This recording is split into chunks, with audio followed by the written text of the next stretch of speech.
Jamestown Polish craftsmen.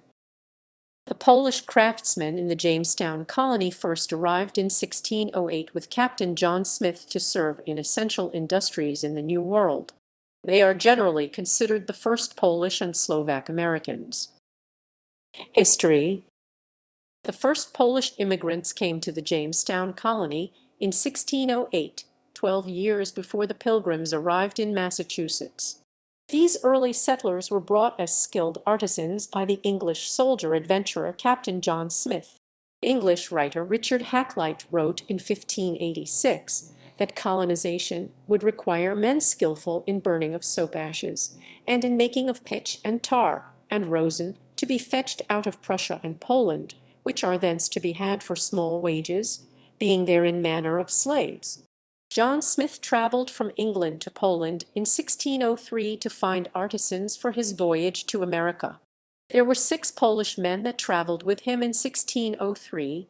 Their names were never known definitely until 1943, when historian Karol Wachtel searched through historical Polish pamphlets in war-torn France dating to the mid-19th century. Although it is not known what documents he used in his findings, his publication, Polonia W. Aimrice, was accurate in naming the settlers. In 1947, a purported historical memoir, Pamiętnik Handlowo-Mercantilist's memoir, was rumored to have surfaced in the United States and to have confirmed the names of the settlers. The memoir was to have been written by Zbigniew Stefański, a Pole who lived in the Jamestown Colony with John Smith, and later to have written his memoir in Amsterdam, Netherlands, in 1625. The memoir was to have revealed much about the Jamestown Colony, and to have detailed stories about how Polish settlers taught the pioneers how to dig wells for drinking water, fought a strike for their right to vote, and introduced the settlers to baseball. No copy of the original text is known to exist.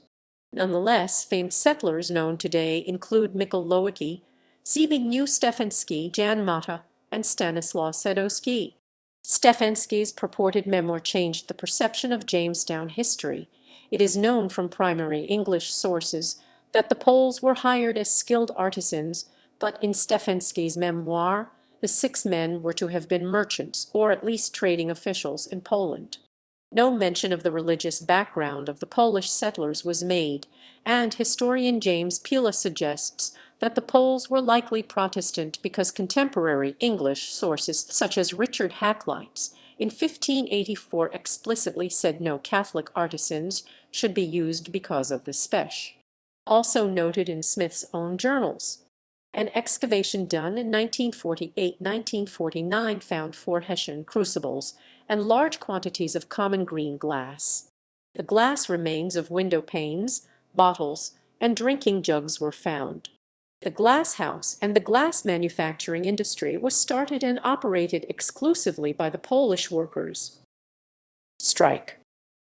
Polish settlers launched a labor strike in 1619 against the Virginia Company and were successful in reaching an agreement.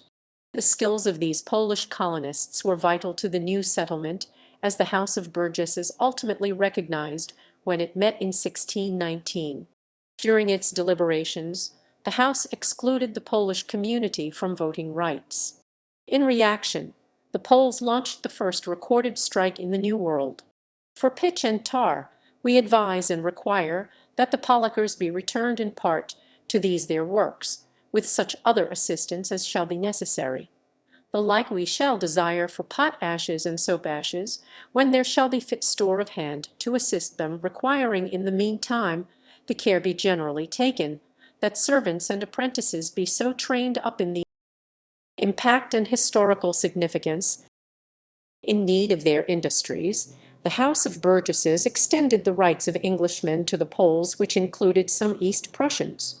Historians have identified this struggle a historical first in many respects as an American labor strike fight for civil rights and voting representation, and the origin of the first ever trade apprenticeship in the American colonies. Subsequently, the Poles established the first bilingual schools in the New World, teaching both Polish and English and later extending the curriculum to include Latin and German. The political and economic power of the Polish community declined, however, with the increased colonial warfare with Native Americans. Depictions. Arguably the best-known rendition of the Jamestown Polish craftsmen is the painting of Poles in Jamestown by Arthur Syke. The painting was part of a collection in the Polish Pavilion of the New York World Exposition in 1939. It displays 11 Poles, when historical documents state there were 8 Dutchmen and Poles. Historian Arthur Waldo recalled expecting to see only 5 Poles in the painting, and asked Syke in person why he chose to portray 11. Syke explained that he was inspired to make the painting by a group of historians from the Polish Foreign Office who wanted the painting to be against a summer backdrop. Staying true to history, Syke chose to paint the second arrival of Jamestown Polish craftsmen who arrived in 1609, rather than the first group of Poles, who were believed to number 5. The painting also shows Poles in tight-fitting trousers and bright decorations characteristic of the mountaineer region, but the black summer cap-tops were clearly Cracovian. Syke explained to Waldo that they were shown as peasants rather than artisans because doing so allowed more creative license in making folk costumes and creating a distinctly Polish look. Syke, reflecting on his work, took satisfaction in expressing Polish identity and pride through the painting.